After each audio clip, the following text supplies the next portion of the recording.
Ito na po yung ating punla. Yan. Ito po yung binidyo po natin nung nakaraan. Ito na po siya ang pagkatubo niya. Ayan, tinanggalan na po yan ng tabon.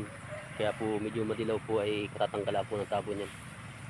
Yung pong dahon ng nyug. Yan po yung kapatyo. Tinanggalan po ng tabon yung dahon ng nyug.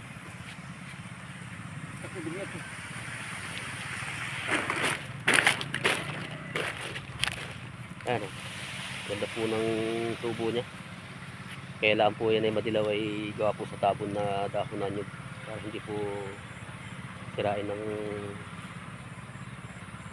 mga hayop, manok o kay kanay ibon. Minsan po tinutupa.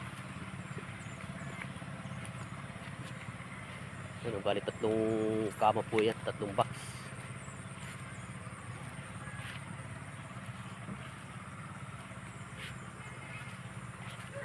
Yan po yung isa maliit.